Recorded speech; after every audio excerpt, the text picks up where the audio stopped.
Le maillot blanc et le maillot jaune avec Kevin Besson qui également très concentré. Il y a un petit sourire, il esquisse un petit sourire. Voilà, la concentration est au maximum.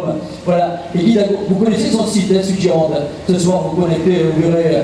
N'hésitez pas à faire des commentaires aussi, ça fait toujours plaisir. Donc, il relie ça également sur Facebook. Voilà, avec les réseaux sociaux, donc n'hésitez pas.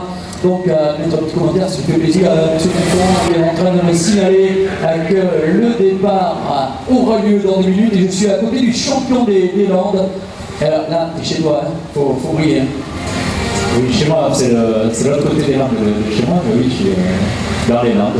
Briller, on va essayer. On va faire le maximum. Bon, voilà, et vous le laissez, champion des Landes, il faut faire le maximum. Donc, voilà, Délicat Lionel, les garçons, un garçon fort sympathique. Alors, c'est le peloton qui a perdu quelques éléments par rapport à hier. Hier, nous étions donc sur la première étape, nous étions à quelques kilomètres d'ici. Un Charnier, nous étions à R sur Adour, le départ dans 1 minute 20. Voilà, et ça c'est précis, 1 minute 20. Attention les gars, au kilomètre 74, la chaussée est déformée. La chaussée, voilà. J'étais avec monsieur l'élu, je ne sais pas s'il est là, l'élu, donc le conseiller municipal, qui était donc en charge des sports ici à la commune d'Aire-sur-Adour. Si ce monsieur m'entend, eh bien, écoutez, c'est le moment de venir me rejoindre pour donner ce départ fictif. Voilà, vous aurez un réel à la sortie donc d'Aire-sur-Adour au kilomètre 0.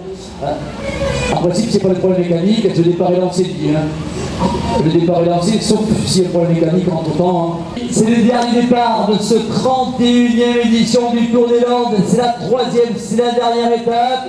Allez les gars, on va compter ensemble. 5, 4, 3, 2, 1. Partez, bonne route, faites-vous plaisir. Voilà Christophe, allez à tout à l'heure. Allez les gars, allez Lian, faites briller ce beau maillot.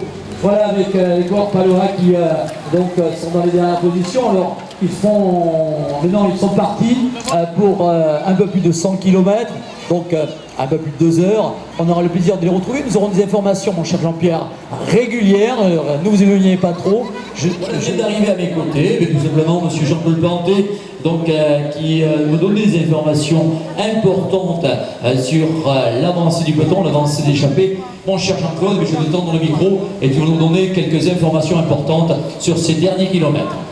Eh bien, un petit peu plus calme qu'hier quand même. Nos coureurs quelque peu exténués certainement. Il faisait un petit peu plus froid certainement également. On est un petit peu fatigué par rapport à hier, mais nous avons vu quand même une très belle course. À mon avis, ça a bougé de partout, mais on a attendu quand même pas mal de kilomètres avant de vraiment que cela se prépare. Mesdames, Messieurs, la première heure de l'épreuve a été couverte à 44 300 de moyenne, la première heure.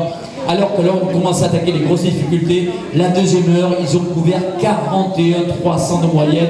Nous sommes sur le 2e jour du Tour des Landes, la 3e étape. Ils ont couvert plus de 260 km et toujours la vitesse est toujours affolante. Ils vont débouler. Quand je dis débouler, c'est exactement le terme. Comme vous pouvez le voir, l'arrivée est en légère descente. Ils vont arriver à 6 pour ça, vraiment. Donc, pouvoir s'adjuger l'arrivée, je vous rappelle la composition du groupe de tête. Nous retrouvons le coureur charentais, Jérémy Barré. Nous retrouvons également Pierre Comé pour l'Escar. Nous avons à leur côté le coureur, Yuan Sub, qui a bien sûr qui va très vite au sprint, pour qui je mettrai peut-être une petite pièce, mais attention, je reste prudent. On a Sébastien Pillon, le coureur de Comminges. Nous avons le 39, il s'agit du corps de Remarques, et nous avons le porteur de sa 56, Anthony Delaforge. Anthony Delaforge est un gros rouleur, et il va très vite, mais voilà, il n'est pas doté d'une belle pointe de vitesse. Pour moi, le garçon qui est le plus rapide de ce groupe, ça pourrait être le Lot-et-Garonnais, Soub, mais attention, entre ce que je vous dis, l'état de fraîcheur qui sera prédominant, parce qu'ils ont couvert, je vous le disais, tout au long de ces 2 jours, plus de 260 km. Ils ont monté, donc c'est pas plat les Landes, vous le savez, la Chalosse c'est pas plat, de nombreuses difficultés. Il y a eu des classements intermédiaires, des classements du meilleur grimpeur, et là maintenant c'est la fraîcheur qui va prédominer. Il va falloir être attentif avec le gros travail des motos sécurité. Nous avons également donc les arbitres qui vont donc arriver avec notamment Karine qui va venir nous rejoindre. On a donc maintenant l'Ardoisière qui est en train de se garer, alors que maintenant les coureurs Ah, il semblerait que dans la dernière difficulté, un garçon.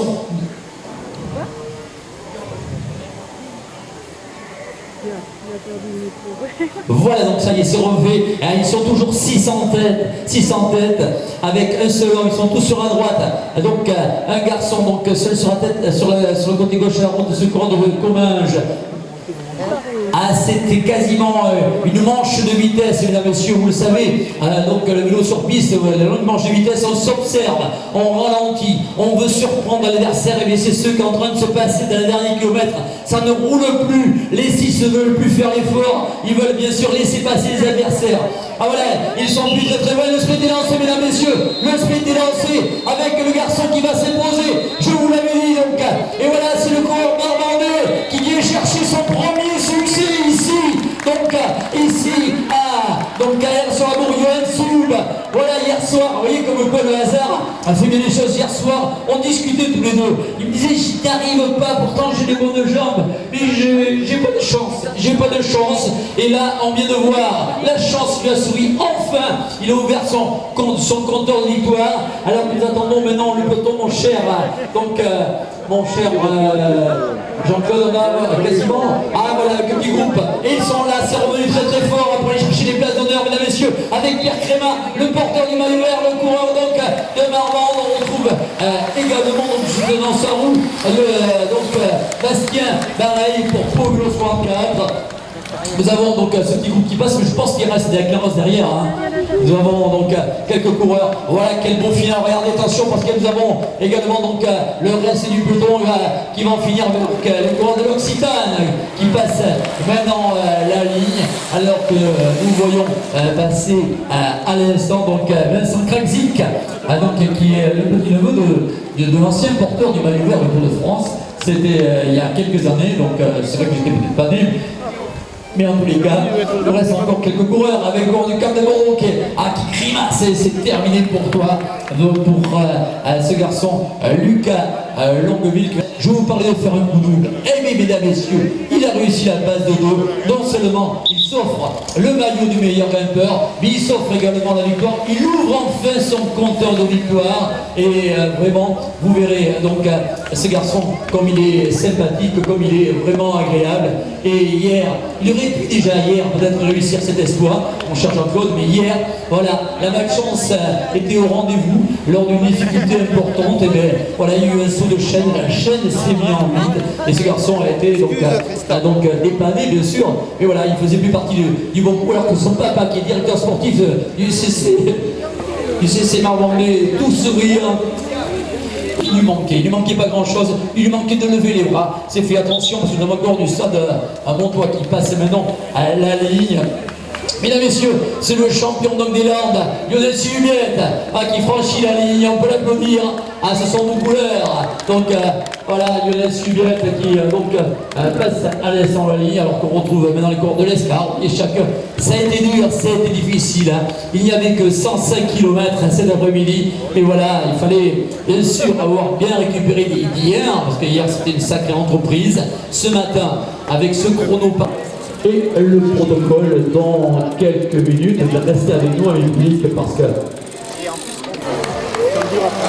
voilà, on peut applaudir ce garçon donc, qui vient de franchir la ligne. Il va passer sur un vélo. Et donc, alors qu'on retrouve maintenant qu'on peut applaudir, effectivement. Il y a des bons moments dans le vélo, mais il y en a des moments moins bons. Nous aurons Kevin Besson de Cassel-Sarrazin, le vainqueur de l'édition 2019 de ce 31e Tour des Vents cyclistes. On aura pour le maillot à poids, je veux dire, le classement des grimpeurs, c'est Johan Soub. Nous aurons pour le maillot vert, le classement des points chauds, Pierre Créma. Pour le maillot blanc, nous aurons donc Erwan Soulier, classement du meilleur jeune, également de Cassel-Sarrazin. Et la meilleure équipe, c'est également donc classement de Cassel-Sarrazin. Voilà, si tous ces coureurs m'ont entendu, je vois un garçon qui a le sourire